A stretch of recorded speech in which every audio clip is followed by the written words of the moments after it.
درود بر شما عزیزم. درود بر شما. من یه سوال ازتون داشتم. شما اول سوال منو پاسخ بدین بعد از من سوال بکنید.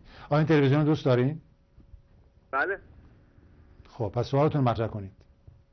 ولی انتقاد اجازه دارم انتقاد بکنم؟ چرا که نه، انتقادتون به جا باشه با جان و دل میخرم.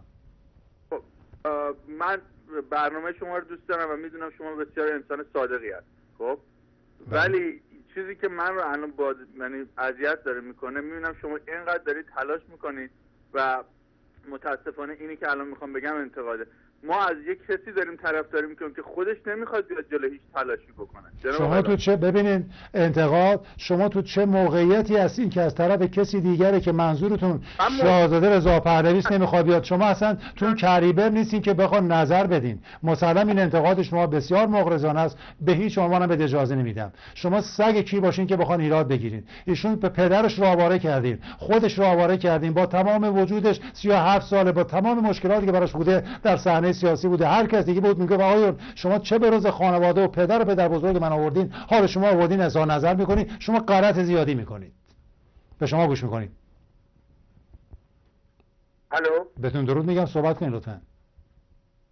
الو، درود بر شما. درود بر شما عزیزم. من مسعود هستم از کانادا. مسعود جان درود، بهت گوش میکنم، صحبت کنید. آقا خودتون رو ناراحت نکنید.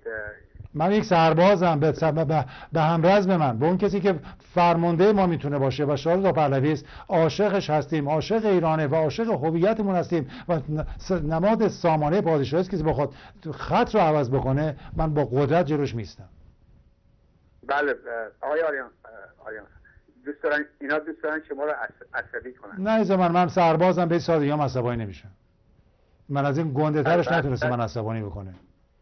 من با همه که با رژیم کار میکنن یا بخوان این تلویزیون رو نمیدونم تو مسیری ببرن باشون میجنگم. فداتون بشم، صحبت کن عزیزم.